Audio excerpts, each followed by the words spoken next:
자, 오늘부터 뉴런 3 진행하고요. 개념책 쭉 개념 정리하면 되고, 실전책은 거의 이제 숙제로 많이 나갈 겁니다. 숙제 또는 클리닉 시간에 문제풀이. 이건 조금 내가 좀 더 생각해 볼게. 왜냐면 보통은 개념책이 1학기, 실전은 2학기인데 여러분들은 이제 중3이 되기 때문에 중3 2학기는 고등 예비 과정을 또 띄워줘야 돼요. 예, 그 준비 과정이 또 필요하기 때문에. 자, 클리닉 시간에, 클리닉도 여러분들 이제 바뀌는 겁니다. 이제 책 읽기가 아니라 지문 분석 연습을 해줘야 되는데, 우선 읽고 있는 책이 있으면 그건 마무리하고, 그 다음에 지문 분석하도록 하겠습니다. 지문 분석하는 방법은 영상으로 요령을 좀 찍어 놓을 테니까, 그거 보고 지문 분석 해주셔야 돼요. 이거를 해놔야지 고등학교 올라가서 국어가 좀 편해진다. 네, 그리고 여러분들은 이제 새로운 교육과정이기 때문에 2022 교육과정이란 말이야. 그래서 지금 달라져요.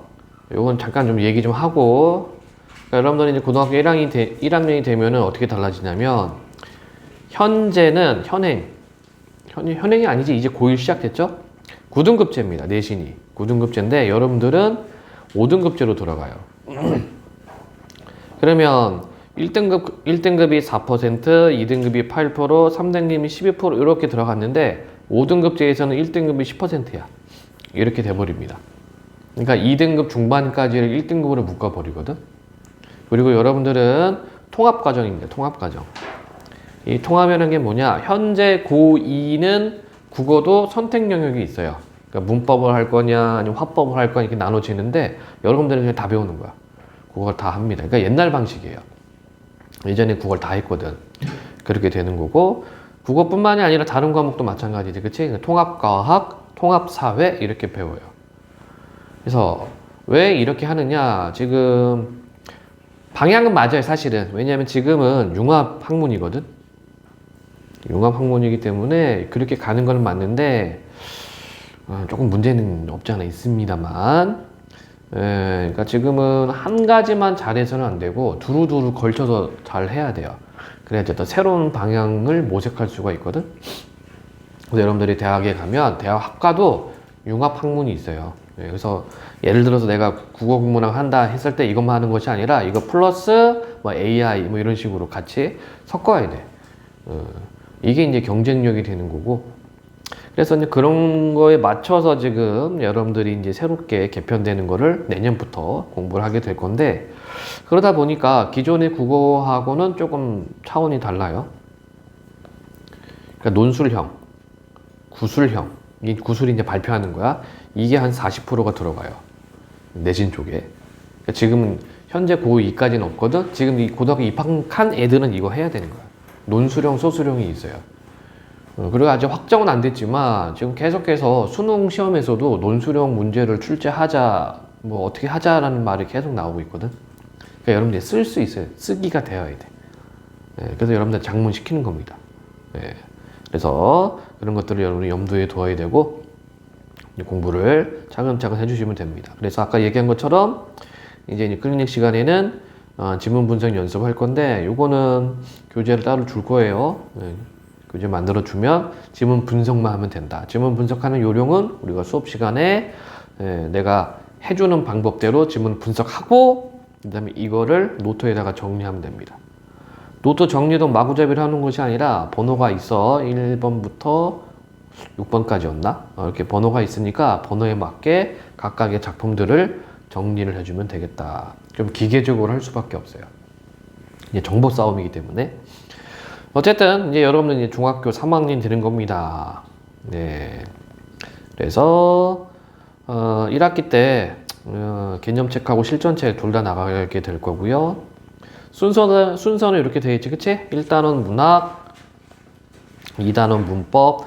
이건 문학하고 문법은 기본적으로 우리가 해야 되겠고요. 그래서 상황 봐서 읽기하고 쓰기, 듣기 말하기는 상황 봐서 진행을 하도록 하겠습니다. 보통 쓰기, 듣기 말하기는 좀 생략하는 편이긴 한데, 좀 상황을 보고 진행을 하도록 할게요. 그래서 오늘은 문학부터 시작을 하겠습니다. 모든 공부가 마찬가지지만 개념하고 용어 정리가 굉장히 중요하다라고 얘기를 했어요. 그치? 그래서 여러분들한테 질문 던지고 대답 받고, 만약에 모른다 하면은 설명하는 방식으로 수업을 진행을 할 겁니다. 자, 그러면 사랑아, 문학이 뭘까?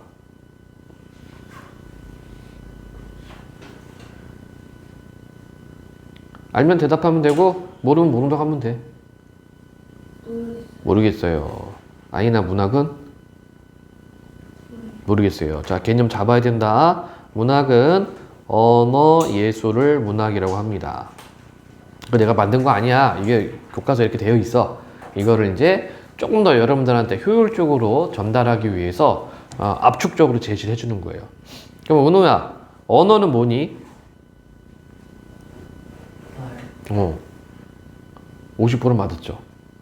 말만 있을까? 언어는 말씀 언, 말씀어. 그래서 언어하면 말과 글. 이게 언어죠, 언어. 한나, 예술은 뭐야? 기억 안 나는구나. 우리 했었는데, 그치? 예술은 뭘까? 예술. 모름? 생각이나 감정을 나타내는 거.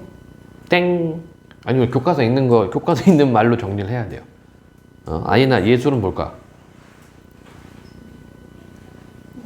모르겠어요. 자, 예술은 아름다움을 추구하는 겁니다. 그러면 문학에서의 아름다움은 뭐냐? 닌겐. 인간이죠, 인간. 인간적인 아름다움을 추구하는 것. 즉, 문학을 한 문장으로 정리하면 이렇게 돼요. 말과 글을 통해 인간적인 아름다움을 추구하는 것. 이게 문학입니다. 진짜로.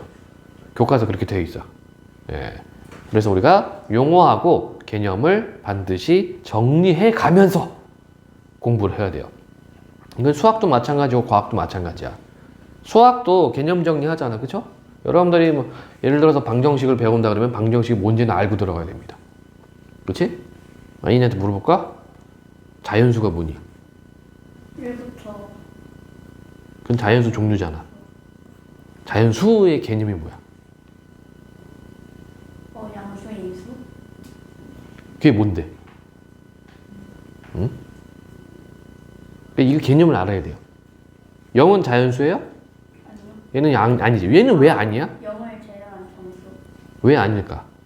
그리고 왜 정수라고 그래? 그럼 여기서 또 질문이 들어가죠. 은호야, 정수가 무슨 말이야? 내 친구 중에 이정수, 박정수가 있지만, 그건 사람 이름이고, 이거는 수학이니까 왜 정수라고 그래?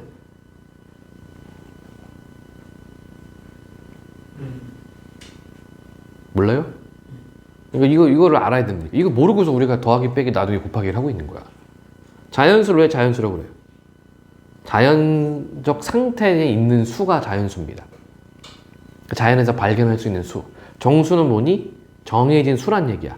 즉 자연 상태에서 정해진 수. 1, 2, 3, 4 이런 거죠. 0은 자연수랑 안 합니다. 왜? 없는 거니까. 0은 뭐예요? 없는 것.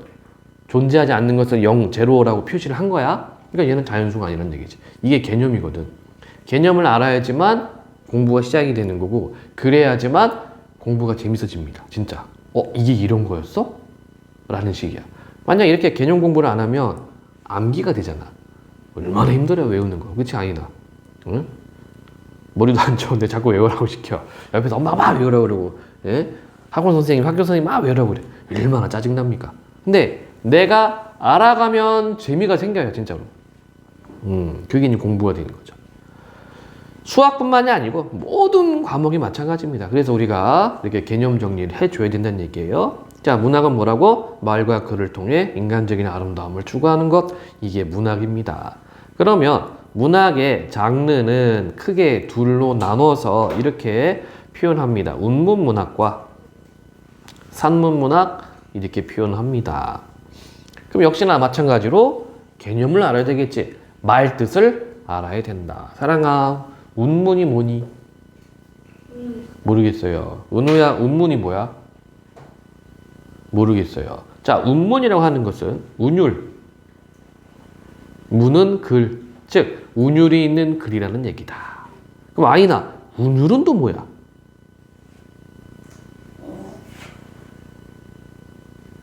운율은 뭘까? 들어는 봤지.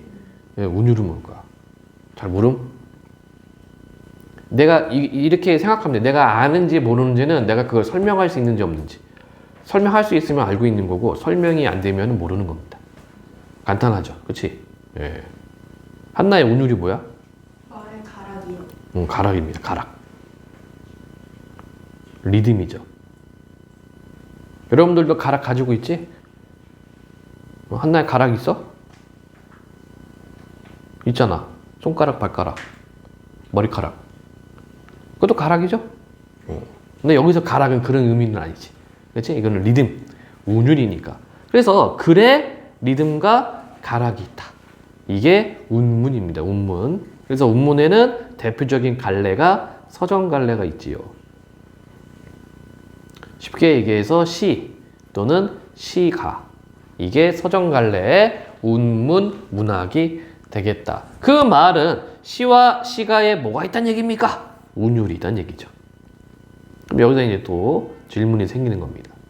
어떻게 만들까? 사랑아, 운율을 어떻게 만들어?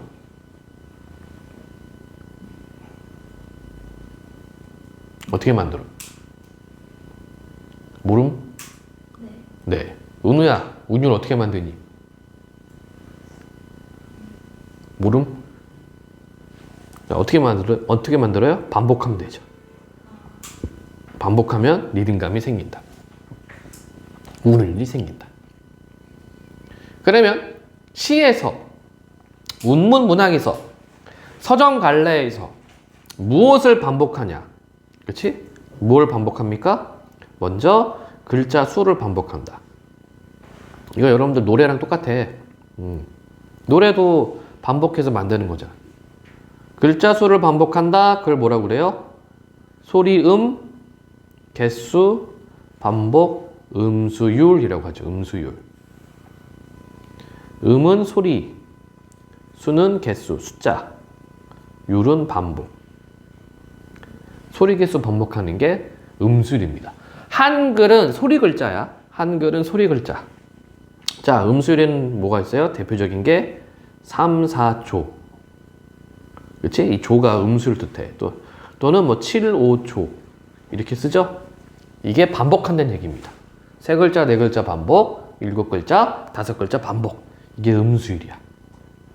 여러분들 좋아하는 노래 들을 때 가사가 반복되거든? 글자 수가 몇 개씩 반복되는지 세보는 것도, 이게 문학 공부하는 거예요. 자, 그 다음에 의미 단위를 반복하기도 합니다. 이거를 소리, 보따리, 묶었다는 얘기야. 반복, 음보율이라고 하죠. 음보율은 노래로 치면은 마디 개념 생각하면 돼. 그래서 음보율의 종류는 2개밖에 없어요. 3음보율, 4음보율 이렇게 2개가 있습니다. 3마디, 4마디. 그 음악 시간에 배우는 게 3마디, 4마디잖아. 2마디 있어, 2마디? 사실 2마디는 4마디를 반 뚝 자르면 2마디가 되는 거지 뭐. 이게 음보율이 되겠다. 보통 우리가 고전시조가 4음보율, 그리고 민요가 3음보율 이렇게 이야기를 하죠. 자, 그 다음에 또 뭘 반복시킬까?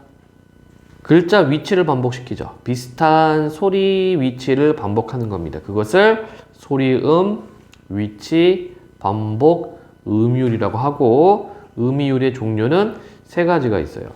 앞에 소리를 비슷하게 맞추면 두운이라고 하고, 머리 두자. 그 다음에 중간 음을 맞추면 요운, 허리 요자. 그 다음에 끝에 음을 맞추면 가군. 이렇게 얘기를 합니다. 근데 여러분들은 두운하고 요운은 신경 쓰지 않아도 된다. 우리말, 특히 교과서에 실려있는 현대시, 고전시가 포함해서 두운하고 요운 물어보는 문제는 거의 없습니다. 왜냐? 우리는 한시 공부를 안 하니까 거의 안 해요. 다 우리말로 된 시를 배웁니다. 그러다 보니까 가군을 중요하게 생각하고, 가군은 뭘로 만들어? 어미로 만든다. 어미 활용을 하죠. 어미 활용. 래퍼들이 라임 맞춘다고 하잖아. 그치? 집에 갔어, 아무도 없어, 배가 고팠어. 이런 게 라임 맞추는 겁니다. 그게 가군이야, 가군. 자, 이거 말고 또 뭐 반복시킬까? 단어 반복시킬 수 있죠? 시어 반복하거나 아니면 구반복하거나 아니면 문장 반복하거나 또는 연을 반복하기도 한다. 그러면 뭐가 생겨나요? 운율이 형성이 된다. 자, 거꾸로. 그러면 반복했을 때의 효과가 뭐냐 이거죠. 반복할 때의 효과. 방금 얘기했던 운율 형성도 되고 또 무슨 효과가 있을까? 아이나 반복하면. 내가 요즘엔 GD 노래를 계속 듣고 있는데 GD 안 좋아했었거든 별로. 아 근데 요번엔 나 앨범 듣고 야 얘가 확실히 아티스트구나. 그냥 아이돌이 아니라 뮤지션이야 뮤지션. 대단하더구만. 예. 나이가 지금 37, 38인데 37, 38. 야 이제 중년으로 가고 있잖아요. 근데 그 트렌드를 따라가는 게 아니라 트렌드를 자기가 만들어. 대단한 겁니다, 이거는. 이해되니? 뭐가 유행한다고 그래가지고 그걸 따라가는 게 아니라 자기가 그걸 유행시켜요. 어마무시하다. 요번에 뮤직비디오 보니까 맥도날드 모자 쓰고 나왔던데? 그게 갑자기 가격이 뛰었어요. 60만원, 80만원 하는데, 와, 어마무시합니다. 물론 패션도 그렇지만 노래 자체도 되게 다양한 장르를 잘 만드는 것 같아. 노력하자, 계속. GD가 뭐 3년 만에 앨범 냈다 그러나? 그래요? 잘 모르겠다. 10년인가 3년인가. 어쨌든 얘가 놀고 있는 게 아니야. 그 기간도 계속 곡 작업하고 가사 만들고 계속 이렇게 반복되는 거 운율을 만들어냅니다. 그 중에서 계속 만들면서 그 중에서 다듬어서 이제 자기 노래로 자기 음악으로 만드는 거죠. 그럼 뭐 인정합니다. 내가 나이가 이제 50이 됐는데 인정해요. 대단한 사람이다. 어쨌든 반복하면은 운율 형성이 되지, 그치? 그 다음에 어떤 효과가 있어? 사랑아, 어떤 효과가 있을까? 파워! 반복해요. 어떤 효과가 있어? 의미 강조죠. 했던 말 또 하고 또 하고 또 하고. 왜 또 합니까? 강조하려고. 예, 이런 효과가 있다. 자, 그래서 시에서 운율이라고 한다는 점, 여러분들이 초등학교, 중학교, 고등학교 통틀어서 배우는 운율은 이게 전부입니다. 예, 이게 운율이야. 이거 갖다가 문제 만들어내는 거예요. 이게 기본입니다. 기본. 그래서 이걸 반드시 여러분들이 익힌 다음에 꼭 익혀야지만 시를 분석할 수가 있겠습니다.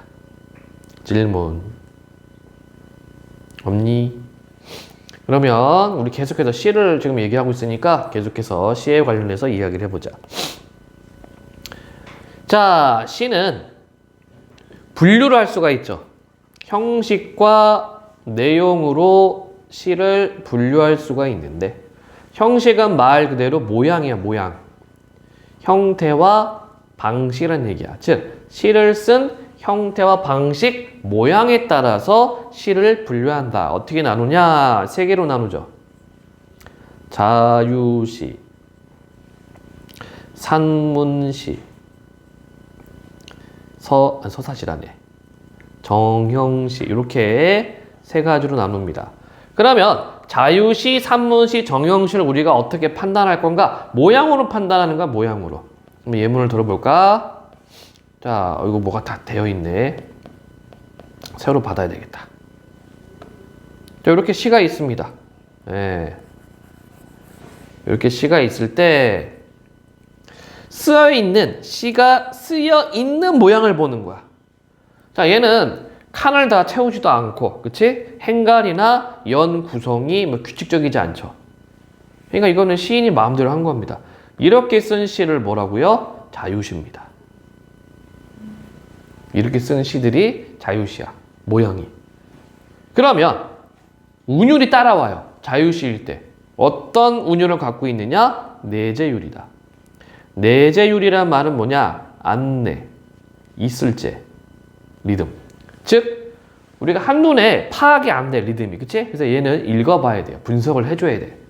이게 내재율입니다. 그래서 김춘수의 꽃이라는 작품은 형식상 자유시고 운율은 내재율을 가지고 있다.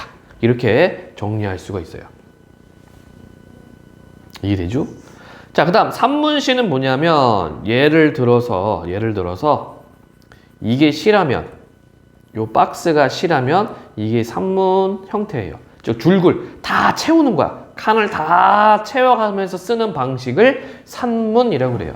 산문이 펼치다 글을 펼쳐 쓰는 것을 산문, 우리말로 바꾸면 줄글이죠. 줄글. 이걸 산문이라고 그래. 그러면 산문시도 운율이 겉으로 드러나 있지 않아. 산문시도 운율은 내재율이 되겠다. 네. 그래서 자유시와 산문시의 운율은 내재율입니다. 리듬이 안에 있다. 내재율 이렇게 표현할 수가 있어요. 정형시는 무슨 뜻일까? 정해진 형태. 즉 형태가 정해져 있어. 이게 정형시죠. 예로 시조가 있다. 시조. 그치? 그래서 정형시는 줄 맞춰서 쓴 시들이기 때문에 리듬이 바깥으로 드러나 있다. 그래서 외, 형, 률 이렇게 얘기를 하죠.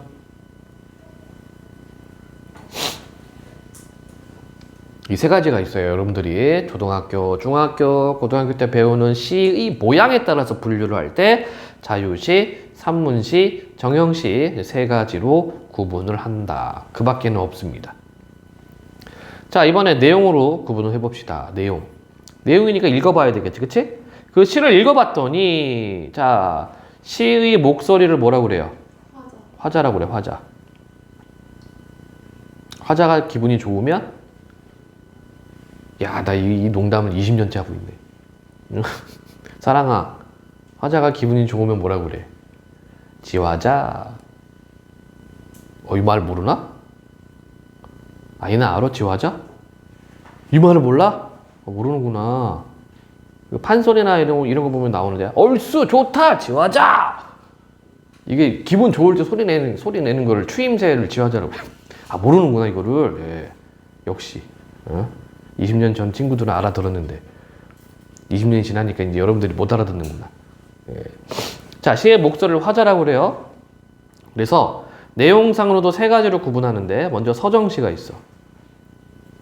서정시 거꾸로 하면 뭐가 돼? 정서지, 그치? 서, 표현한다, 풀이한다, 정서. 즉, 화자의 정서를 표현한 시가 서정시입니다.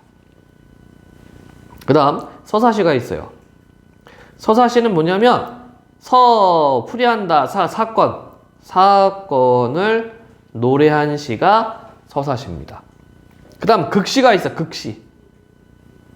극은 화자가 2명 이상, 시의 목소리가 2명 이상 있어서 마치 연극 대본처럼 대사를 주고받는다. 그걸 극시라고 그래.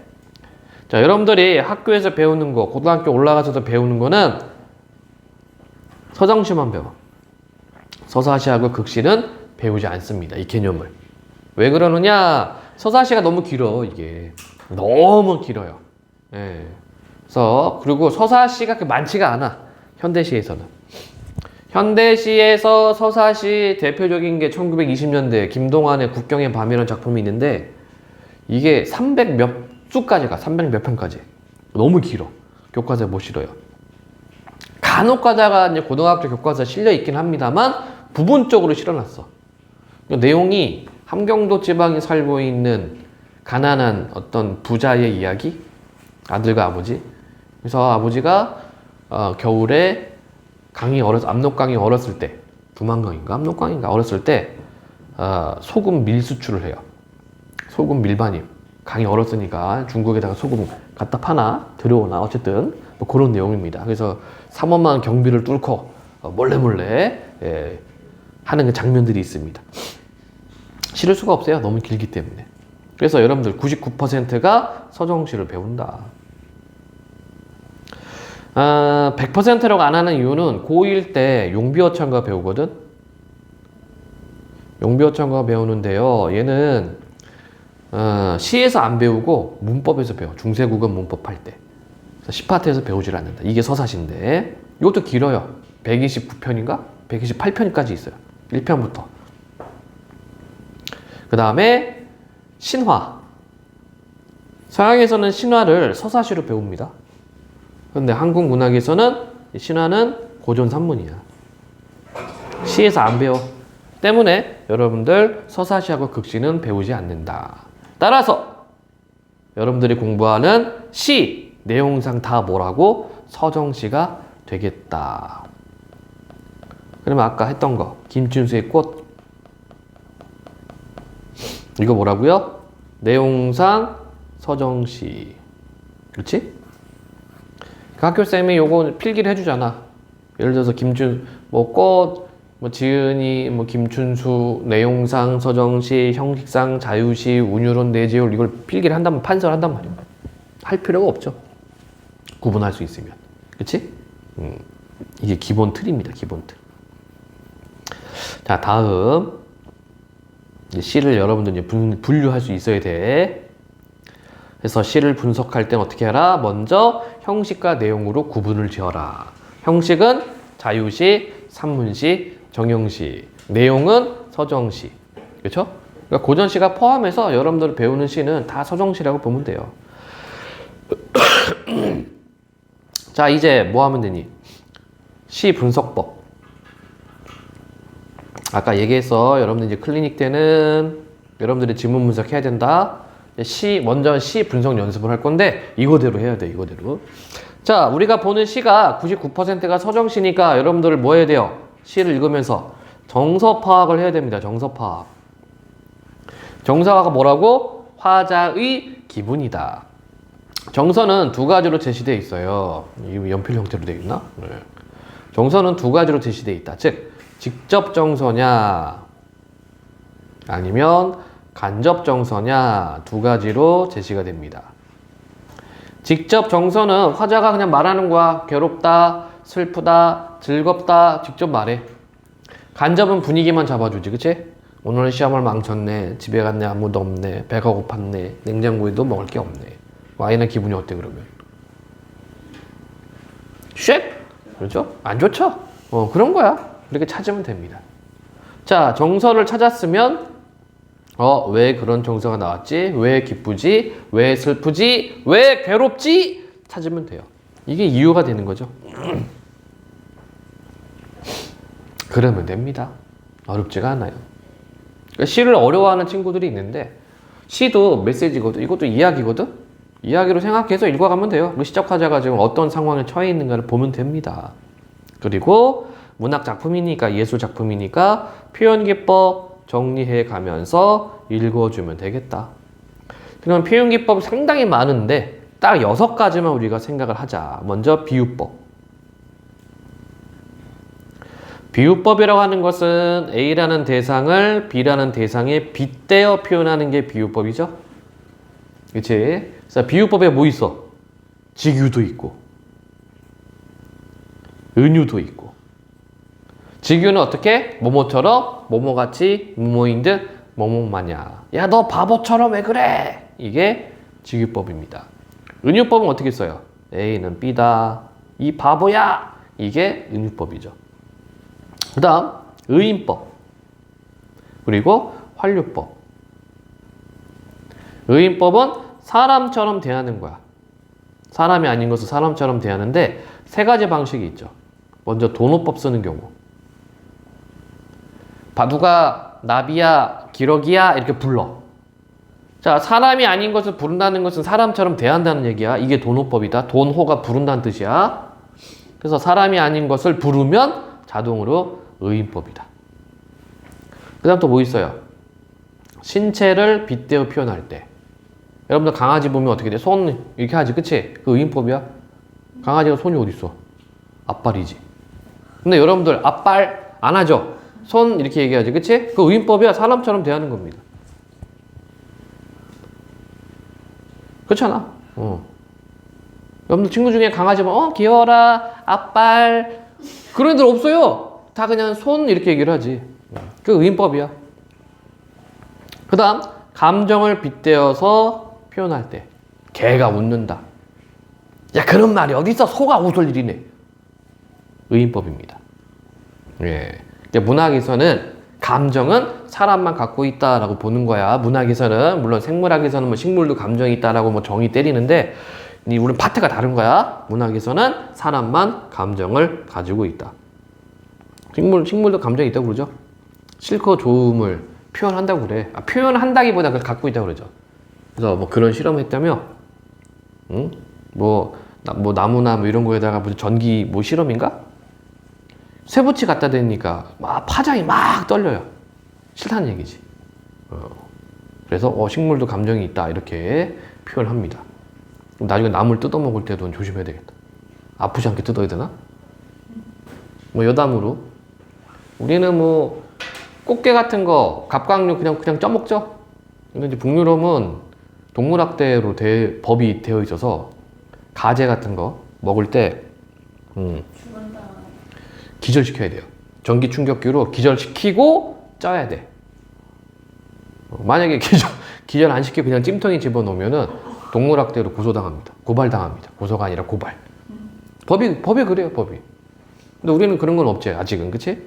요즘은 이제 포유류에 관련해서는 동물학대로 얘기를 해요. 뭐 개를 때린다거나 뭐 발로 찬다거나 이러면 동물학대로 이제 고발되기도 하는데 먼 미래는 어떻게 될까?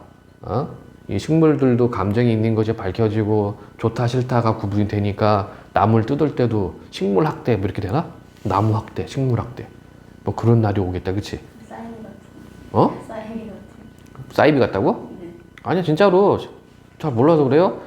아니, 식물도 그 감정이 있다라고 주장하는 학자들이 있어. 그래서 테스트를 많이 해요. 그러니까 식물한테 좋은 거 갖다 주면은 온화한 곡선에 그 파장이 생기는데 식물들이 싫어하는 거 쇠붙이나 톱, 날카로운 거 갖다 대면은 막 이렇게 파장이 떨려. 자, 이게 봐라. 이것도 식물들도 감정이 있는 거다라고 얘기를 합니다. 물론 인간적인 감정은 아닌 거지, 그치? 인간 범주에 있는 감정은 아니고 식물 범주에 있는 감정 얘기하지만 만약에 그런 시대가 와서 나중에 한 1000년, 2000년 후에는 이제 식물도 못 뜯어먹어? 나물 무침도 못 하는 거야? 야, 그런 시대가 오기 전에 나는 죽으니까 뭐 다행이긴 합니다만. 어쨌든, 의인법은 어떻게 한다고요? 사람처럼 부르거나 신체 일부를 빗대거나 아니면 감정을 빗대서 표현할 때. 코스모스가 웃는다, 하늘이 슬프다, 이런 것들이 다 의인법이다. 활류는 뭐냐면, 이때 활이 살아있다는 뜻이죠. 생활할 때 활, 또는 뭐 여러분들 뭐 길 가다가 활어회, 활, 이게 살아있다는 얘기야. 그래서 활류하면은 무생물을 생물로 표현해요. 이게 활류법입니다. 아침이 되니 뭐 산이 다가선다, 뭐 이런 것들, 그런 게 활류법이 되겠죠. 그 다음 대유법이 있죠. 대유는 대표, 대신, 유는 비유. 즉 일부분을 들어서 전체를 표현하는 방식이 대유법이다. 머리부터 발끝까지, 한라에서 백두까지 이렇게 쓰면은 대유법이 되겠다. 자, 질문. 비유법의 종류 우선 5가지만 설명을 했습니다. 자, 그리고 반어법이 있고요. 은우야, 너 반어법 잘 써야 돼. 그럼 여친이 좋아합니다. 반어법 안 쓰면은 싸워. 네. 자, 반어법은 뭐예요? 상황에 반대되는 말하기. 진짜 중요해. 여친이 나한테 물어봅니다. 나 오늘 달라진 거 없어? 야, 이거 환장하는 질문입니다. 예. 몰라. 모릅니다. 예. 은우야, 만약에 은우 여자친구가 은우한테 나 오늘 달라진 거 없니? 라고 물어보면 뭐라고 대답할 거야? 글쎄, 하는 순간 삐진다? 진짜로 삐진다? 너 왜 나한테 그렇게 관심이 없니? 이런 식으로 싸우기 시작하는 겁니다. 아인이도 그랬어? 나 뭐 달라진 거 없어? 그런 질문 하지마, 사랑아. 예, 몰라 진짜. 남자애들은 두뇌 모릅니다. 옷을 이상하게 입고 왔어. 근데 예쁘다고 얘기를 해줘야 돼요. 그게 반어법입니다. 나 오늘 어때? 아, 누가 봐도 이상한데 예뻐라고 해줘야 돼요. 이게 반어법입니다. 여러분들 부모님, 어머님이 어디 이상한 레시피를 하나 알고 와가지고 집에서 막 만들어요. 그리고 그 테스트 대상은 누굽니까? 여러분들이지, 그치? 준다? 야, 엄마가 이거 배워왔는데 한번 이거 먹어봐. 맛이 어떠니? 하면 여러분들 뭐라고 대답해야 돼? 맛있다라고 해줘야 돼요. 너님들의 그 용돈을 위해서, 그치? 그게 반어법입니다. 맛없는데 맛없다고 얘기하면 엄마가 삐져. 안 돼요. 맛있다고 얘기를 해야 돼요. 그게 상황에 반대되는 표현이에요. 반어법. 자, 그 다음 역설법도 있죠. 역설법은 거꾸로, 설은 설명, 거꾸로 설명하는 방법입니다. 그럼 이게 무슨 말이냐면 문장의 논리 모순을 통해서 진리나 진실을 말하는 표현입니다. 이게 역설법이에요. 예를 들어 볼까? 이거부터 얘기해야지. 그러면 문장의 논리 모순이라는 게 무슨 말이냐? 이런 겁니다. 긍정으로 시작했는데 부정으로 끝나거나 부정으로 시작했는데 긍정으로 끝나는 경우. 이게 거꾸로 설명하는 거거든. 그래서 역설법입니다. 반어랑 헷갈리면 안 돼. 반어는 상황에 반대되는 표현이고 역설은 문장의 논리 모순을 이용합니다. 예문, 소리 없는 아우성. 소리 없다고 했는데 아우성. 아우성은 소리 치는 거야. 알겠죠? 이렇게 여러분들이 생각을 해야 됩니다. 이게 역설법이다. 자, 그 다음 대꾸법이 있죠. 대꾸법은 예문 하나 외우면 되죠. 콩 심은 데 콩나고 팥 심은 데 팥난다. 대꾸법을 쓰는 이유는 비슷한 문장을 한 번 더 함으로써 운율 형성, 그리고 의미 강조, 이게 되겠죠. 고전 시가의 대꾸법이 너무 많습니다. 아주 많다. 그리고 뭐 현대 가요도 마찬가지고 여러분들 좋아하는 가수 노래 들어보면 대꾸법 많이 써요. 이게 리듬 만들기 되게 편하거든. 예. 자, 그리고 서리법이 있고요. 여학생들이 많이 쓰는 표현입니다. 아인이도 서리법 많이 쓰니? 서리법 뜻이 뭐니? 알면서 묻기. 알면서 묻기야. 설명, 의문, 의문형, 의문형으로 설명하는 방법입니다. 그래서 얘는 몰라서 묻는 것이 아니라 알면서 묻기죠. 즉 수사의문문이야. 수사의문문. 자, 우리가 문법 공부할 때 나왔었던 개념이지. 낱말을 수식해줍니다. 의문문, 의문형으로. 그래서 이런 표현 많이 쓰죠. 쟤 재수없지 않니? 요거 많이 쓰죠. 이거 예쁘지 않니? 맛있지 않니? 의문형으로 표현하는 겁니다. 그럼 이렇게 했을 때 효과가 뭐가 있어요? 공감 유도하는 거죠. 나는 이거 맛있는데 너는 어때? 이런 의미지. 동참하라는 얘기지. 나는 별론데 하는 순간 싸웁니다. 자, 그리고 도치. 도치는 문장이나 단어 순서를 바꿉니다. 네.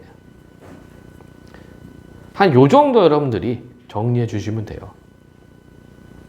그래서 표현기법 한 6가지 정도만, 비유법, 반어법, 역설법, 대꾸법, 서리법, 도치법, 요 정도는 여러분들이 가져가면서 시 분석 또는 뭐 다른 문학도 마찬가지야. 문학 장르, 문학 작품을 읽을 때 요 정도는 체크를 할 수 있어야 돼. 그러면 웬만한 문제 다 풀립니다. 자, 그리고 또 하나 있죠. 시 분석할 때 뭐가 있어요? 공감각. 예, 심상 정리해줘야 되겠죠. 심상. 심상이란 말은 심, 마음심, 상은 코끼리 상자. 코끼리 어떻게 썼지? 기억이 안 나네. 코끼리. 심상. 심상이란 말이 나온 이유는 옛날 중국의 어느 나라의 왕이 코끼리 한 마리 데리고 와서 장님 4명한테 만져보라고 얘기를 했어요. 이게 뭐냐 하니까 한 명은 코 만지고 뱀이요, 한 명은 배 만지고 벽이요, 한 명은 다리 만지고 기둥이요, 한 명은 꼬리 만지고 뭐 밧줄이요, 이렇게 이야기했다고 그래요. 저 중국 얘기였어요. 그럼 어디 얘긴데? 옛날에 학교에서 영상으로 봤던 기억인데 유럽 쪽이었는데. 퉁칩시다. 뭐 유럽이든 중국이든 뭐 중국도 워낙에 땅이 넓어가지고 그렇죠? 예. 자, 이렇게 해서 이 장님들이 만지고 나서 그 이미지를 그린 거지. 그치? 감각적으로. 그래서 이게 심상의 단어의 기운입니다. 코끼리를 보고서 떠올린 거야. 그래서 심상이란 말하고 똑같은 게 이미지고요. 이미지란 말과 똑같은 게 감각이야. 감각에는 뭐가 있어요? 눈으로 보는 거 시각, 듣는 거 청각, 만지는 거 촉각, 맛보는 거 미각, 냄새 후각이 있지, 그치? 그리고 플러스 공감각이 있죠. 공감각은 뭐니? 감각의 전이. 전이라는 말은 바뀐다는 얘기야. 그래서 뭐 푸른 종소리 이렇게 쓰면 청각의 시각화 이렇게 정리할 수 있죠. 그래서 시를 볼 때는 심상도 정리를 꼭 해줘야 됩니다. 왜냐하면 심상을 쓰는 이유가 생생하게 전달하기 위한 거거든. 그치? 어차피 글로 쓰는 거니까. 어떤 이미지를 생생하게 전달하기 위해서 심상을 쓰는 겁니다. 따라서 여러분 시를 볼 때 뭐 하라고? 정서, 파악, 외, 표현기법, 그리고 심상. 이렇게 네 가지 틀 가지고서 정리해주면 시를 정확하게 볼 수 있습니다. 자, 그러면 적용 한번 해봐야죠. 꽃 한번 갈까요? 꽃. 제망매가는 옛날 시기 때문에 고전 시가이기 때문에 꽃으로 가겠습니다.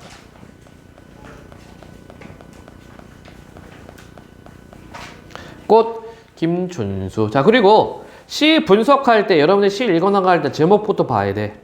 왜냐면 이게 제목이 시적 대상이에요.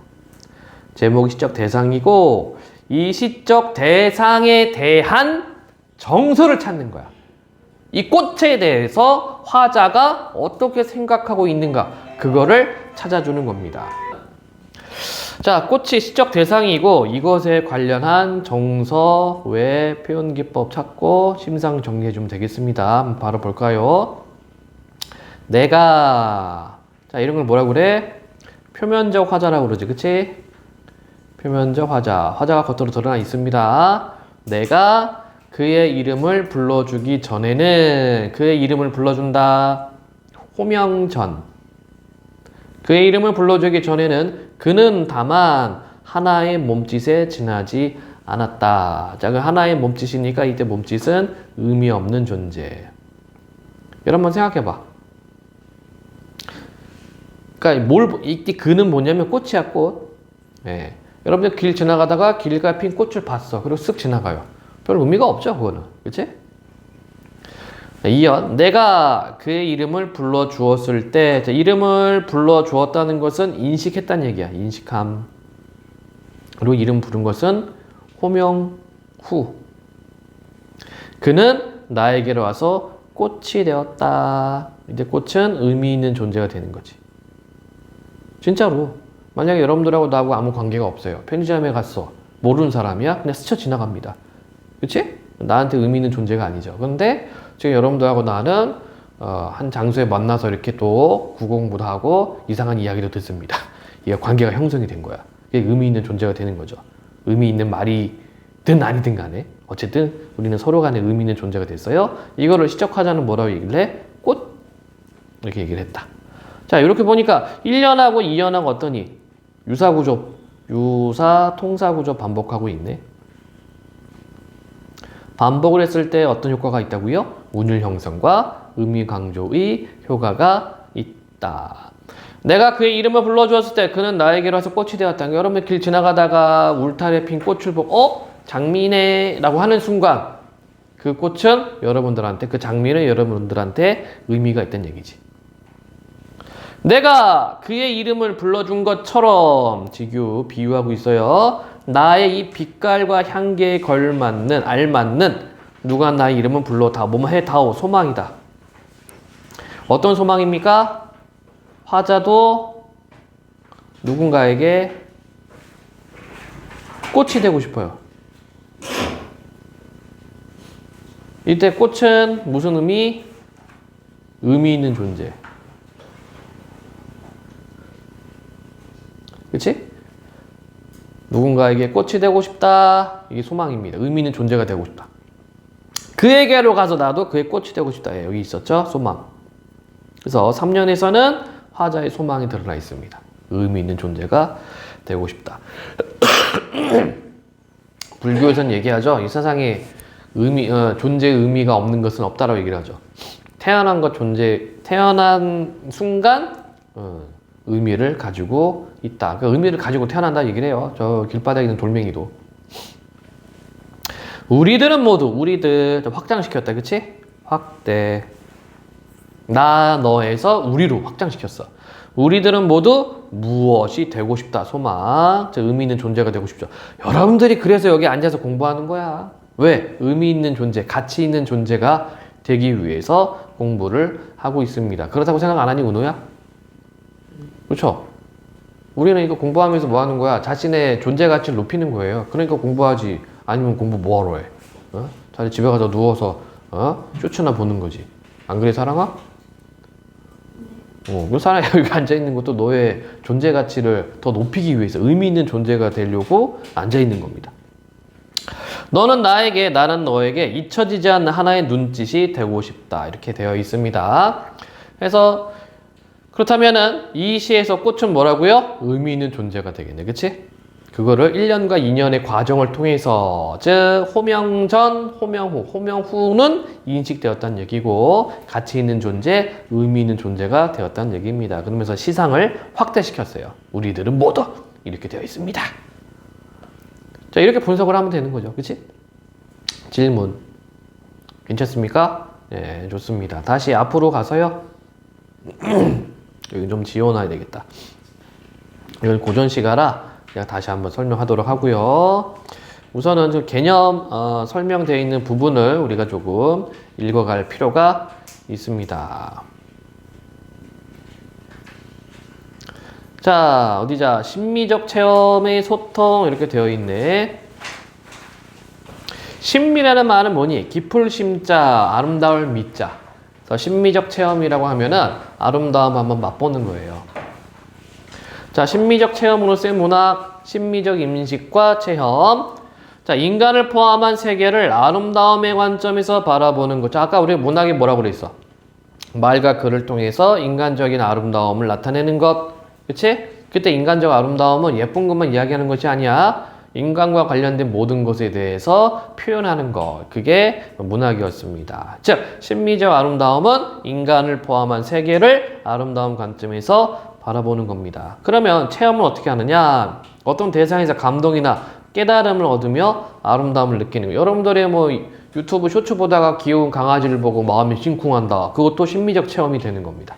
고양이 보고서 심미적 체험을 할 수도 있죠. 뭐 애기들을 보고 심미적 체험을 할 수도 있고, 또는 경우에 따라서는 한 40대, 50대 아저씨 보고 심미적 체험을 할 수도 있어요. 이건 뭐 취향 차이니까. 자, 문학에서 말하는 아름다움이란 반드시 보기 좋은 것만을 의미하는 것이 아니며, 아까 얘기했죠? 슬프거나 추한 것, 우스꽝스러운 것 등과 같이 인간의 삶을 둘러싼 진실이 담긴 아름다움을 의미한다. 그래서 아까 얘기했습니다. 인간적 아름다움이라고 언급을 했다. 자, 문학은 인간과 세계의 진실에 대한 심미적 인식이 형성화된 언어 예술이다. 아까 얘기했죠? 말과 글을 통해서 인간적인 아름다움을 추구한다. 작가는 경험에서 얻은 심미적 인식을 작품으로 형상화하고, 독자는 문학작품을 감상하면서 작가의 심미적 인식을 파악하고 자신의 심미적 체험을 확장해 간다. 그렇지? 그래서 우리는 이것을 간접 체험이라고 이야기를 합니다. 그렇죠? 당연하죠. 요즘은 뭐 영상이나 이런 것들이 매체들이 발달되어 있기 때문에 얼마든지 간접적으로 체험을 할 수도 있다. 자, 질문. 심미적이란 말 이제 이해되겠죠? 예문 한번 볼까요? 문학 속 심미적 체험의 예, 김종길의 성탄제라는 작품입니다. 이윽고 눈 속을 아버지가 약을 가지고 돌아오셨다. 아, 영탄. 아버지가 눈을 헤치고 따오신 그 붉은 산수유 열매. 붉다. 시각적이 되겠다. 그치? 바로 이 산수유 열매가 뭐란 얘기예요? 약이래, 약. 그러면 이 산수유 열매의 의미는 뭘까? 자식에 대한 아버지의 사랑. 이것이 산수유 열매의 의미가 되겠다. 자, 다음. 윤호영의 방망이 깎던 노인. 옛날 사람들은 흥정이요. 생계는 생기지만 물건을 만드는 그 순간만 오직 훌륭한 물건을 만든다는 그것에만 열중했다. 그리고 스스로 보람을 느꼈다. 그 장인 정신을 나타내는 수필 중에 하나입니다. 이 빨래 방망이거든. 그러니까 이제 나는 빨리 갈고 싶은데 아저씨가 이 할아버지 계속 깎아요. 그래서 내가 봤을 때 다 된 것 같은데도 불구하고 잠시만요 하면서 계속 깎는단 말이야. 이게 장인정신을 나타내는 거고. 그 다음에 윤동주 서시. 별을 노래하는 마음으로 모두 죽어가는 것 사랑해야지. 그렇다면 별을 노래하는 마음은 어떤 순수가 될 겁니다. 모든 죽어가는 것, 뭐 희생자가 되려나 희생하는 것들 사랑해야지. 다짐이 나타난다. 다짐과 의지가 나타난다. 그리고 나한테 주어진 길을 걸어가야겠다. 자, 주어진 길이니까 운명이 되겠죠. 이 운명을 걸어가야겠다. 예, 의지적인 태도를 가지고 있네요. 이렇게 분석지를 해주면 되겠습니다. 윤동주는 일제강점기 때 이제 시인이 되겠죠. 그쵸? 연희전문대학교, 지금 이제 연세대 전신 연희전문대학 다니다가 어디냐, 교토에 있는, 이름 까먹었네? 대학으로 유학을 갔다가, 도시자대학교, 거기가 이제 미션계 스쿨이에요. 카톨릭 계열. 거기 갔다가 4학년 때, 일본 경찰에 잡혀가지고, 후쿠오카 형무소 갔다가, 거기서 마루타 실험 당하다가 사망합니다. 자, 문학과 심미적 체험, 문학작품 감상할 때 문학작품을 감상하면서 감동이나 깨달음을 얻고 다양한 정서를 느끼는 등 심미적 체험을 하게 되고요. 창작할 때, 뭐 여러분들하고 관계는 없지만 문학작품을 창작하는 과정에서 어떤 대상과 관련한 인상적으로 느끼거나 깨달은 심미적 체험을 활용한다. 당연하죠? 쓰는 거니까 활용을 해야 되겠지. 자, 예로 개념 확인하기. 유한진 상처가 더 꽃이다라 되어 있다. 자, 제목 자체가 역설법이네. 그쵸? 제목이. 우리가 상처라고 하면은 부정적으로 생각하는데 꽃은 긍정적으로 생각을 하잖아. 이런 게 역설입니다. 그러면 왜 상처를 꽃으로 봤을까? 한번 보자. 자, 시 분석할 때는 어떻게 하라고요? 정서 찾고, 왜 그런 거 찾고, 표현 기법입니다. 그리고 심상 정리하라고 얘기를 했죠. 자, 어린 매화나무는 꽃 피느라 한창이고 400년 고목은 꽃 지느라 한창인데, 자, 여기 쓰인 표현법 뭐가 있을까? 아이나 뭐가 있니? 이런 거 뭐라 그래? 이런 게 대꾸법이죠. 비슷한 문장을 한 번 더 쳐준 거야. 대꾸법입니다. 어린 매화나무는 꽃 피느라 한창이고 400년 고목은 꽃 지느라 한창인데, 자, 그러면 어린 매화나무하고 400년 고목 대조죠, 대조. 그치? 차이를 보이고 있습니다. 그러면서 문장 형성 방식은 대꾸법. 구경꾼들 고목에 더 몰려섰다. 어라? 왜? 둥치도 가지도 꺾이고 구부러지고 휘어졌다. 갈라지고 뒤틀리고 터지고 또 튀어나왔다. 진물은 얼마나 오래 고여 흐르다가 말라붙었는지 주먹만큼 국다란 혹이며 패인 구멍들이 험상궂다. 거무죽죽한 혹도, 자, 시각이죠? 구멍도 모양, 굵기, 깊이, 빛깔이 다 다르다. 자, 그러면 이 부분은 뭐가 돼요? 400년 묵은 고목에 대한 묘사를 해주고 있어요. 그치? 새 진물이 번지는가 개미들 바삐 오르내려도, 시각이죠? 의연하고 의젓하다. 의인법 들어갔다. 그치? 이 고목나무를 의연하고 의젓하대요. 의연과 의젓이라는 것은 사람의 태도를 나타내는 겁니다. 이것을 고목나무에다 붙였어. 사군자 중 으뜸났다. 자, 여러분 사군자 나왔네. 사랑아, 사군자가 뭐니? 몰라요. 아이나. 잘 몰라요. 자, 사군자는 뭘까? 봄, 여름, 가을, 겨울 해가지고 옛날 선비들이 좋아했던 것들이 있어요. 봄은 매화, 여름은 난초, 가을은 국화, 겨울은 대나무. 이걸 사군자라고 합니다. 여러분들 미술 시간에 배웠을걸 아마? 동양서에 뭐 이렇게 배웠을 겁니다. 그래서 우리가 사군자 뭐라고 얘기를 해? 매난국죽 이렇게 쓰죠. 이게 사군자입니다. 왜 얘네들을 사군자로 하느냐? 선비적인 모습, 지조와 절의와 절개를 나타낸다 라고 해서 사군자라고 해요. 자, 그러니까 지금 매화나무 보고 있어. 하나는 어린 매화나무고 하나는 400년 된 고목, 오래된 매화나무예요. 이걸 보면서 지금 사군자 중 으뜸답다 라고 이야기를 하고 있습니다. 꽃 구경이 아니라 상처 구경이다. 상처 깊은 이들에게는 훈장으로 보이는가? 상처 도지는 이들에게는 부적으로 보이는가? 여기도 마찬가지 대구법이죠. 그러니까 사람들이 지금 뭐 구경하고 있어? 어린 매화나무, 꽃 피는 어린 매화나무를 구경하는 것이 아니라 꽃 지는 400년 된 고목나무를 구경하고 있어요. 그러면서 상처 깊은 이들에게 훈장으로 보이는지 상처 도지는 이들에게 부적으로 보이는지 매화나무에 있는 상처를 100년 못된 사람이 매화 400년의 상처를 헤아릴까마는 감탄하고 쓸어보고 어루만지기도 한다. 그러니까 요 3번 묶은 것은 뭡니까? 구경꾼들이죠. 그쵸? 구경꾼들의 관점에서 매화나무를 바라보고 있습니다. 만졌던 손에서 향기까지도 맡으면 후각도 있네. 진동하겠지. 상처의 향기. 은우야, 여기 쓰인 표현법 뭐가 있을까? 진동하겠지. 상처의 향기. 어떤 표현법? 찾아보는 거야. 어떤 방식 썼는지. 한나에 뭐 있어? 도치하고 도치 있죠? 문장 순서 바꿔놨어. 이렇게. 또 뭐 있어? 공감각 있는데 공감각? 공감각도 되겠다. 상처는 우리가 시각으로 판단하지, 그치? 이건 향기래. 또 뭐 있어? 역설도 되겠죠? 상처는 부정적인 건데 향기는 우리가 좋은 냄새를 향기라고 하지, 그치? 그래서 부정적인 것과 긍정적인 것을 같이 썼어요. 이런 게 역설입니다. 진동하겠지? 상처의 향기. 상처야말로 더 꽂힌 것을. 자, 역시 역설입니다.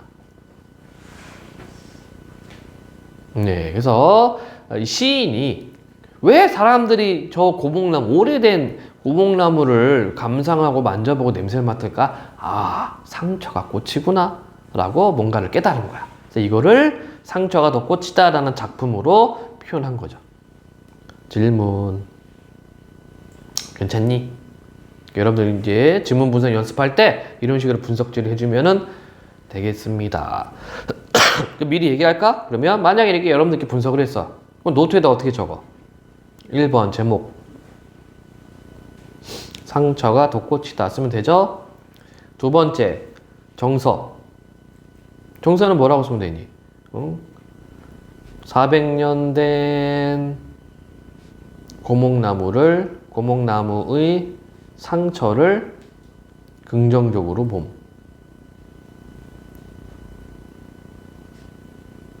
이게 정서지, 그치? 세 번째. 자, 세 번째는 주제. 한번 생각하면 되겠죠. 상처의 힘. 뭐 여러분들 마음대로 쓰면 돼요. 네 번째는요. 표현상 특징. 여기 뭐 있었어? 대꾸법도 있었지. 의인법도 있었지. 근데 또 뭐 있니? 도치도 있었죠. 역설도 있었지. 공감각도 있었지. 이렇게 이제 쭉 적으면 되는 거야. 그럼 다섯 번째는 뭐 할까? 시에서 이해도. 여러분들이 시를 분석했을 때 이해도. 이거는 괜찮다, 쉽다. 그러면 쉬움. 오케이? 이렇게 정리하면 돼. 요게 이제 앞으로 여러분들 클리닉 시간 때 지문 분석할 때 이거 할 겁니다. 이제 다음 주부터 시작하면 돼요. 내가 이제 책을 이것도 묶어야 되니까. 네. 자, 다음 페이지. 심미적 체험의 공유와 소통. 작가 현실에서 겪은 가치 있는 경험이나 정서를 문학 작품으로 표현해. 이거 너무 당연한 거 아니야? 작가가 생각할 때 가치 있는 거, 그치? 가치 있는 경험, 정서를 쓰는 거지. 아니, 쓸데없는데 그걸 뭐하러 써? 이것을 독자와 공유하고자 한다. 문학 작품을 통해 독자에게 자신의 삶과 인식을 전함으로써 독자와 심미적 체험을 공유하고 소통한다. 이건 뭐 영화로 따져도 되겠죠. 영화 보러 가야 되는데. 미키 봐야 되는데. 미키 본 사람 있어요? 없어? 미키 봐야 되는데. 자, 독자. 문학 작품을 읽으며 심미적 체험을 하고 이를 다양한 방법으로 표현하면서 자신의 심미적 정서경 확장한다. 그러니까 여러분들 읽고서 정리하는 것도 표현을 하는 거야. 자, 문학 작품을 읽으며 작가의 심미적 인식을 자기 나름 방식으로 이해하고 자신의 심미적 인식을 작가나 다른 독자와 공유하고 소통함으로써 세계를 깊이 이해하고 삶의 의미를 성찰한다. 이게 블로그 같은 데, 나 같은 경우는 고전문학을 블로그에 올리지만 그게 바로 뭐 하는 거예요? 다른 사람하고 이제 공유하고 소통하는 거죠. 학생들 좀 보라고. 세 번째, 문학의 아름다움과 같이 형식, 언어를 갈고 닦아 문화적 작품으로 표현하는 데서 느끼는 아름다움, 형식적 아름다움, 내용, 문학 작품을 통해 감동을 느끼고 문화적 정서를 체험하는 데서 오는 아름다움. 이렇게 되어 있습니다. 자, 오른쪽 박스 좀 볼게요. 좀 필요한 게 요거. 일상 언어와 문학 언어. 그럼 이게 뭐냐 도대체? 일상 언어, 지식, 정보, 의사 전달에 치중한다. 사실적으로 표현한다. 다듬어지지 않은 언어, 자세하고 설명적, 불필요한 군더더기 말이 많고 직접적이고 산문적이다. 그래서 우리가 보통 1차 의미라고 얘기를 해요. 1차 의미. 이게 일상 언어입니다. 야, 거기 밥 좀 줘. 밥이야. 네, 다른 의미가 없습니다. 근데 문학 언어는 어때요? 의사 전달보다 정서 표현에 중점을 두고 세련되게 잘 다듬어진 언어. 그죠? 말을 계속 이렇게 가다듬습니다. 새로운 문학적 의미 창조하고 생략이 많고 함축적이고 비유나 운율이 있는 말을 사용하기도 한다. 그래서 2차 의미죠. 문학 언어는. 이렇게 구분할 수가 있겠습니다. 즉 우리가 방금 유한진의 작품 상처가 더 꽃이다 해서 상처. 우리 1차 의미는 뭐니? 몸에 난 거. 그치? 아픈 거. 그런데 지금 이 작품에서 2차 의미가 뭐였어요? 바로 꽃이란 얘기지, 그치? 자, 여러분들이 알고, 잘 헷갈려 하는 거, 함축이라는 말. 함축이 뭐냐면, 함축과 압축은 구분해줘야 돼. 함축은 이런 거야. 달달 무슨 달, 쟁반같이 둥근 달. 이게 함축입니다. 즉, 달의 의미에다가 쟁반의 의미를 집어넣었어요.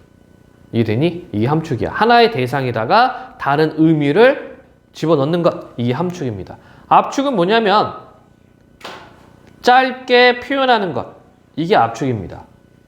그래서 우리가 보통 서정갈래라고 하면은 압축적, 함축적 이렇게 얘기를 한단 말이지. 그래서 함축이라는 말은 뭐라고요? 하나의 대상에 어떠한 의미를, 특정 의미를 부여해. 그게 함축이고 압축은 짤막하게 가는 겁니다. 자, 어디 보자. 패스할게요.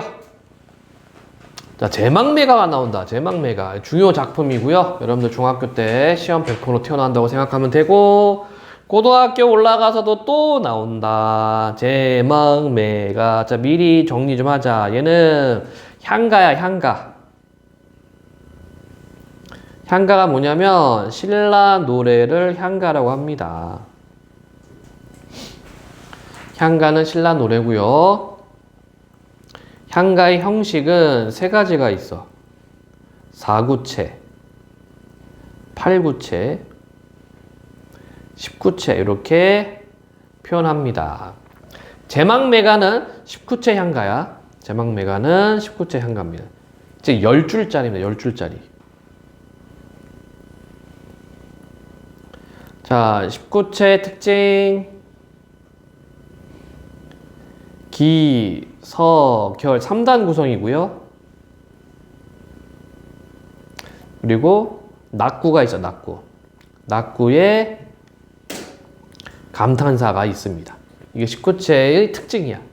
4구체와 8구체는 3단 구성이 아니고요. 낙구도 없어. 근데 19체만 기, 서, 결 3단 구성의 감탄사를 쓴다. 자, 향가 기록은 향찰로 되어 있어요. 향가 기록에 향찰 표기. 미안. 향찰로 표기하고 있는데 향찰이 뭐냐면 한자의 음과 음은 소리, 뜻을 빌림. 이게 향찰식 표기 방식입니다. 즉 한자를 빌려와서 우리말 문장 표기를 했어. 그게 향찰이야. 한국 사람들이 종특이죠. 있는 거 그대로 안 씁니다. 다 뜯어. 특히 게임도 마찬가지야. 그지? 게임 하라고 주면은 그 게임 그대로 안 합니다. 공략법 그대로 안 따라. 이상하게 또 깨요. 네. 그 대표적인 게 있지. 닌텐도에서 만든 게 뭐지? 모여봐요 동물의 숲? 그 힐링 게임이잖아. 힐링 게임이 했는데 한국인들이 특이한 특이성을 보이기 시작했습니다. 무트코인이라고 해서 무를 막 심어가지고 그 게임 상에서 무 재배할 때 이게 시세가 다 다르거든? 그래서 돈 벌어요. 돈 벌어가지고 집 갚아. 그 집 대출 갚아. 이 동물의 숲에는 게임 자체가 처음 시작할 때 너구리한테 돈을 빌려가지고 텐트 사거든. 그러면서 그 대출금 갚아야 돼요. 근데 한국 사람들 성격이 또 어때? 빚지고는 못 삽니다. 남들은 다른 나라 애들은 뭐 아기자기하게 꾸미고 뭐 동물 채집하고 거의 휴양소에서 이렇게 휴양하는 것처럼 게임을 하거든. 근데 한국인들만 거기서 궁전 지어 아파트 짓고 궁전 짓고 박물관 컬렉션을 해야 돼. 다 잡아. 싹싹 다 잡아서 다 이렇게 합니다. 그러니까 그 게임을 개발한 사람이 일본 사람이죠. 코나미인가? 그쪽에서 개발했는데 코나미인지 반다이인지 잘 모르겠습니다. 개발자 얘기했어요. 이 게임 이렇게 하는 거 아닌데? 인터뷰도 있습니다. 한국 사람들 특이하다고. 한국 게이머들은 참 특이합니다. 원래 의도대로 게임을 안 합니다. 어쨌든 향찰도 마찬가지. 우리 글이 없으니까 한자를 갖다가 우리 말을 표현하는 식으로 써버린 거예요. 그러니까 한자를 쓰는데 한자로 읽는 것이 아니라 우리말로 읽는 거야 그냥. 그런 표현 방식을 만든 게 향찰입니다. 여러분들 고등학교 올라가서 고대 국어 배울 때 문법 할 때 향찰 배워요. 근데 지금은 뭐 상관없지만 자 이렇게 되어 있고 주요 내용 향가의 주요 내용은요 불교적인 내용이 많습니다. 그리고 유교적인 내용도 있고요. 네. 근데 어쩔 수 없어요. 왜냐면 지금 남아있는 향가가 25수가 있는데 다 승려들이 기록을 해서 남아 있습니다. 얘기해볼까? 총 현재 25수가 전해짐.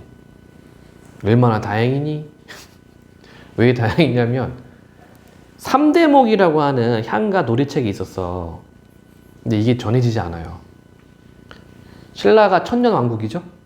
그 천년 동안 부른 노래가 25개밖에 없을까? 아니요. 되게 많아. 그래서 진성여왕 때 그 노래책 좀 정리해라 해서 만든 향가, 당시 신라의 노래를 모은 게 3대목이라는 노래책이에요. 엄청나게 많이 있었겠지, 그치? 근데 지금 전해지지 않습니다.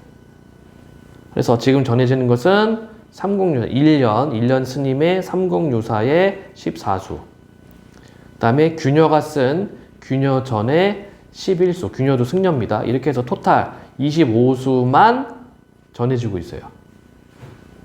3대목 책은 없어. 기록만 나와 있어. 기록만. 고려사 같은 거 보면은 뭐 신라의 왕이 뭐 향가를 모아서 3대목이라는 책을 지었다. 뭐 이렇게밖에 안 나와요. 이게 발견이 되면은 국문학 역사가 풍부해지겠지. 대신 학생들은 쥐약이죠. 이것도 공부해야 되니까. 그러니까 우리는 고대 서적들이 많이 없어요. 고구려 멸망했잖아. 고구려에 대한 책이 없어. 분명히 고구려도 몇백 년 동안 유지했던 나라였기 때문에 유적들이 있을 텐데, 그 책들이 있을 텐데 없어.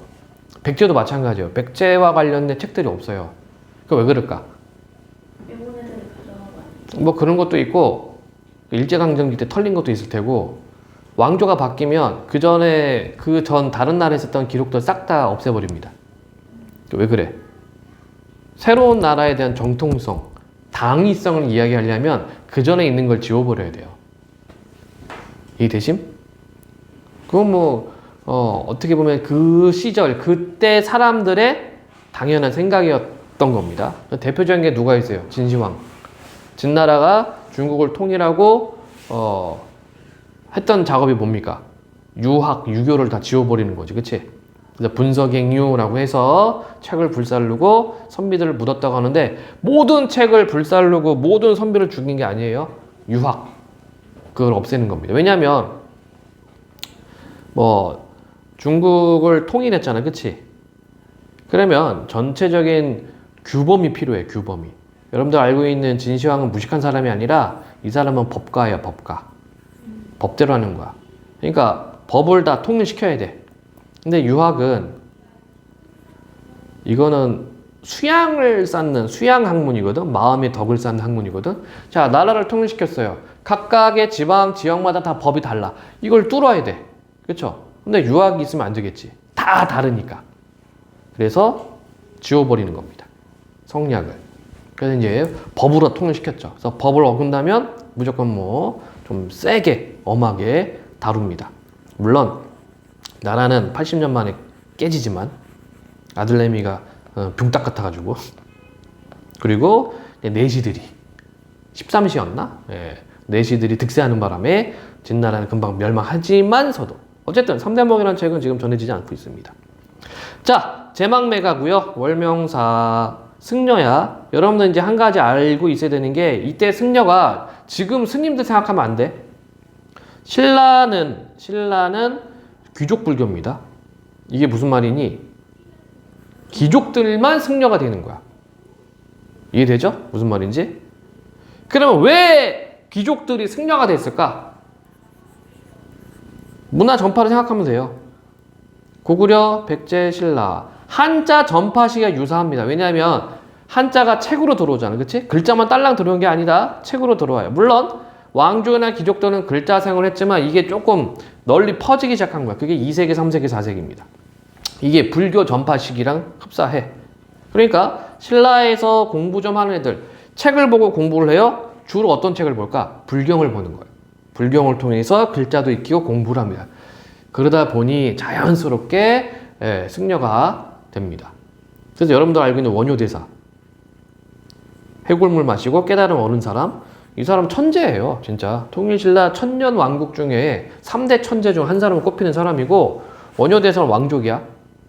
왕족입니다. 원효대사 부인이 공주잖아. 셋째 공주인가 둘째 공주인가. 예. 귀족 불교입니다. 자, 월명사는 승려, 이 사람도 귀족이었겠지, 그치? 제목, 제망매가 제사, 망, 죽음, 매, 누이. 즉, 누이가 죽어서 제사 지내는 노래라는 뜻이에요. 그러니까 제목부터 보고 들어가야 돼. 고전시가도 마찬가지다. 아까 얘기해서 정서의 표현기법입니다. 그럼 화자의 정서는 뭘까? 당연히 슬픔이 되겠지, 그치? 누이가 죽었는데. 자, 바로 볼까요? 19제 향가로 얘기를 했고, 근데 우리가 교과서에 나올 때는 거의 뭐 번역돼서 나오니까 여러분들 뭐 어려울 건 없습니다. 하나, 둘, 셋, 넷, 다섯, 여섯, 일곱, 여덟, 아홉, 열. 10줄이지, 그치? 19제 향가가 됩니다. 자, 보면 생사길은 예 있음에 머뭇거리고, 자, 볼까요? 그러면 삶이죠, 삶. 죽음이죠. 즉, 삶과 죽음의 길은 예 있음네. 얘는 여기란 뜻이야, 여기. 여기가 어디야? 이승이지, 이승. 삶과 죽음의 길은 여기에 있음에 머뭇거리고, 자, 두려움. 정서가 나와 있죠? 이거는 간접 정서지, 그치? 직접적으로 말한 것이 아니라 머뭇거린다라고 얘기를 했어요. 이때 나는 누이, 죽은 누이입니다. 나는 간다는 말도 못 따르고 어찌 갑니까? 여기서는 누이, 죽음에 대한 안타까움이죠. 질문. 야, 이 작품이 1000년 전 작품이거든? 지금 우리가 이거를 공부하고 있어요. 1000년 전에. 되게 잘 써서, 지금 봐도 되게 잘 썼어요. 1000년 전인데 불구하고. 삶과 죽음의 길은 여기 있음에 두렵고, 머뭇거리고, 나는 간다는 말도 못 다 이루고, 어찌 갑니까? 그래서 여기까지가 기에 해당이 되고, 누이의 죽음으로 인한 슬픔과 안타까움입니다. 줄을 찐한 걸로 해야지. 자, 다음. 어느 가을 이른 바람에. 자, 여기서는 누이의 죽음을 자연물에 빗대어서 표현해요. 어느 가을 이른 바람. 이걸 통해서 알 수 있는 거 요절. 요절은 일찍 죽었다. 이게 요절이에요. 여러분들의 죽으면 그 요절했다고 그래요. 보통 20대까지 죽으면 요절한다고 합니다. 어느 가을 이른 바람에 이에 저에. 이에는 여기 저에, 저기에, 여기저기에 떨어질 잎처럼. 지규죠? 잎이 떨어진다. 하강조 이미지. 잎이 떨어지는 게 뭐야? 죽음이잖아. 가을 되면 잎이 떨어져요. 왜 떨어져? 에너지 생산활동 끝났잖아. 그치? 그러니까 나무가 잎사귀를 떨구죠. 죽음의 이미지지. 어느 가을 이른 바람에 여기저기 떨어진 잎처럼. 그래서 이 부분에서는 누이의 죽음을 자연 현상에 빗댔습니다. 어느 가을 이른 바람에 여기저기에 떨어질 잎처럼 한 가지에 나고 가는 곳 모르먼저 한 가지 같은 부모 한 부모에서 나서 가는 곳을 모르는구나. 여기는 이제 무상감이지. 무상감은 쉽게 얘기해서 허탈하다는 얘기예요. 예. 여기까지가 서 부분이 되겠습니다. 그래서 서 부분에서는 누이 죽음에서 느끼는 삶의 허무함과 무상함이 되겠다. 일찍 죽었어. 자, 이제 이게 낙구예요. 자, 시험 문제, 이게 학교 내신에서 낙구에 기능 묻는 문제 많이 나옵니다. 기능 1, 시상전환. 기능 2, 시상집약. 기능 3, 시상마무리. 그래서 이 낙구 아는 감탄사입니다. 감탄사. 얘의 기능이 뭐냐면 시상을 전환시키고 시상을 집약하고 시상을 마무리한다. 미탈찰에서 만날라. 이때 미탈찰은 극락세계, 극락세계. 극락이란 말이 무슨 뜻이냐면 지극한 즐거움이 있는 곳입니다. 극락세계. 미탈찰에서 만날라. 이때 나는 화자, 월명사가 되겠죠? 그러니까 여기서는 윤회가 나타나죠. 윤회. 다시 만나게 돼요.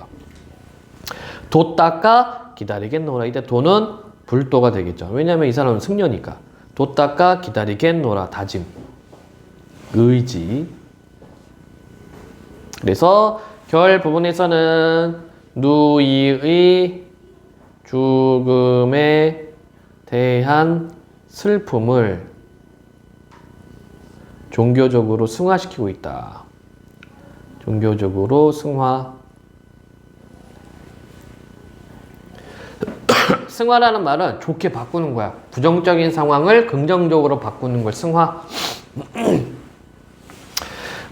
미탈찰에서 만날라. 도 닦아 기다리겠노라. 네, 누이가 죽었는데 종교의 힘으로 극복 의지를 보이고 있습니다. 이게 1200년 됐나? 작품이 잘 썼어요. 지금 봐도 상당히 잘 쓴 작품입니다. 그러니까 뭐 지금 교과서에 실려가지고 중학생, 고등학생들이 배우는 거지, 그치? 자, 고등학교 때 또 나옵니다, 이거. 자, 전체적으로 다시 한번 볼까요? 삶과 죽음의 길은 여기 있음에 머뭇거리고 나는 간다는 말도 못다 이루고 어찌 갑니까? 어느 가을 이른 바람에 여기저기에 떨어질 잎처럼 한 가지에 나고 가는 곳을 모르는구나. 극락세계에서 만날라. 도를 닦으며 기다리겠노라. 그래서 이게 비하인드 스토리가 있어요. 월명사 누이가 죽자 월명사가 너무 슬픈 거야. 그래서 이제 재단을 쌓고 누이의 명복을 빌기 위해서 재단을 쌓고 이제 제사 지내는 거지, 그치? 그러면서 이 노래를 불렀대. 향가 이 노래를 부르니까 종이 돈이 서쪽 하늘을 향해서 날아갔다더라. 뭐 그런 배경 설화도 가지고 있습니다. 자, 내용 질문 없어요? 자, 그럼 문제 한번 풀어봅시다. 이 시가의 형식상 특징으로 적절한 것은 3단 구성의 시상전개. 아까 얘기했죠? 기서결. 적절한 거 찾는 거네. 후렴구 없고요. 수미상관 아니고 행구분을 하지 않아. 차분한 정서가 아니죠. 이거는 슬픔의 정서입니다. 사원보 율격 아닙니다. 따라 답은 1번이 되겠다. 두 번째, 이 시가에 대한 감상으로 적절하지 않은 것은 대상의 부재로 인한 슬픔을. 자, 그러면 여러분들 우리가 선제를 볼 테니까 끊어서 보라고 얘기를 했어. 대상의 부재 누구야? 누이지. 종교적으로 극복한다. 맞고. 두 번째, 삶과 죽음의 문제를 자연현상에 빗대 표현. 그렇죠? 예. 세 번째, 대상의 죽음을 통해 뒤까지 봐야 되는구나. 대상의 죽음을 통해 느끼는 인생 무상의 정서를 드러낸다. 그렇죠? 다양한 비유적 표현을 통해 화자가 처한 상을 나타내고 있죠. 자연의 영원함과 벌써 틀렸지? 나뭇잎이 떨어져요. 이거는 자연의 영원함이 아니라 유한함, 한계가 있다는 얘기지. 답은 5번입니다. 자, 문제 3번. 이 시가의 주된 정서와 분위기, 밝고 경쾌, 외롭지만 따뜻, 차갑고 쓸쓸, 안타깝고 엄숙, 무섭고 긴장감이 느껴진다. 답은 4번이 되겠죠. 누이 죽음에 대한 안타까움과 엄숙함. 4번. A에서 E 중 다음에서 설명하는 미탈찰과 의미상 대립하는 것. 미타찰은 불교에서 아미타불이 살고 있다는 서방정토, 즉 극락세계를 의미한다. 자, 서방정토란 말은 서쪽 방향의 깨끗한 땅이란 뜻이야. 그래서 서방정토 하면 부처님 계신 곳입니다. 이 시에서는 시적 화자와 죽은 누이가 재회할 공간이기도 하다. 자, 그러면 왜 서방정토라고 하냐면 간단해요. 중국에 이렇게 있고 여기는 한국이 있고 옆에 뭐 있어? 중국 옆에 어떤 나라? 한나요. 중국 옆에 무슨 나라 있니? 인도. 인도 있어요. 부처님이 어느 나라 사람이야? 인도 사람이지? 인도에 여러 나라가 있었는데 그 중에 한 나라의 왕자였죠. 그러니까 서방 정도로 얘기를 하는 거야. 중국 입장에서는. 부처님 서쪽에 있으니까. 네. 여러분들 서유기 알지? 서유기. 네. 손오공, 저팔계, 서우정, 삼장법사. 서유기야. 서쪽으로 가는 기록. 중국이 서쪽으로 가는 거예요. 불경을 구하러. 진짜 당나라 때지. 당삼장이니까. 당나라 때 현장이라는 스님이 이제 부처님의 깨달음을 얻고 계율을 얻고 불경을 얻으러 서쪽으로 가다가 요괴 3마리 구제해 줍니다. 그런 내용이 서유기죠. 근데 서유기도 내용이 웃겨. 왜냐면 부처님이 당나라에 불경을 주려고 했어요. 근데 그 부하신이라 해야 되나? 밑에 있는 신이 얘기해. 부처님 근데 부처가 시켜요. 야 이거 좀 당나라 그 당태종한테 좀 현종이었나? 좀 전해줘라. 그래서 당나라에 불경을 전하자 해서 네 알겠습니다 하고 가지고 가다가 다시 빽해. 가서 부처님한테 얘기해요. 부처님 근데 이거 이렇게 쉽게 주면은 이놈 새끼들이 이거 잘 안 믿을 것 같은데요.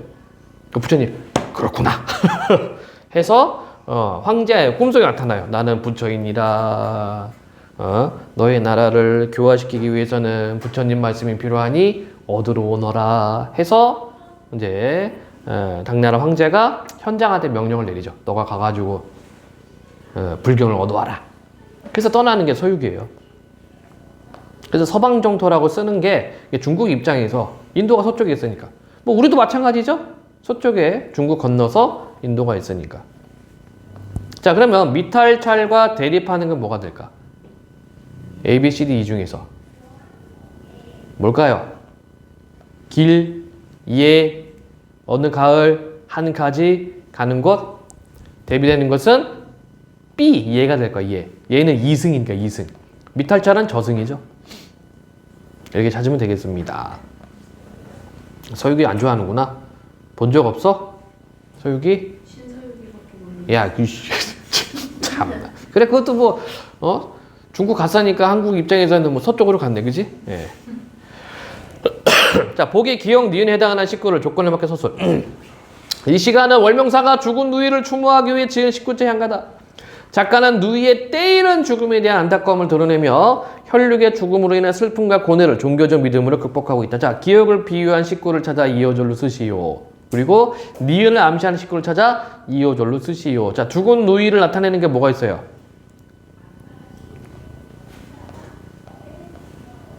예? 떨어질 잎이네. 여기저기 떨어질 잎처럼. 그쵸? 죽은 누이는 떨어질 잎.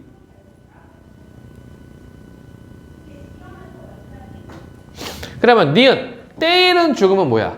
이른 바람. 바람 불어서 낙엽이 떨어진 거야. 즉 요절을 의미한다. 질문 괜찮습니까? 네, 오늘은 여기까지입니다.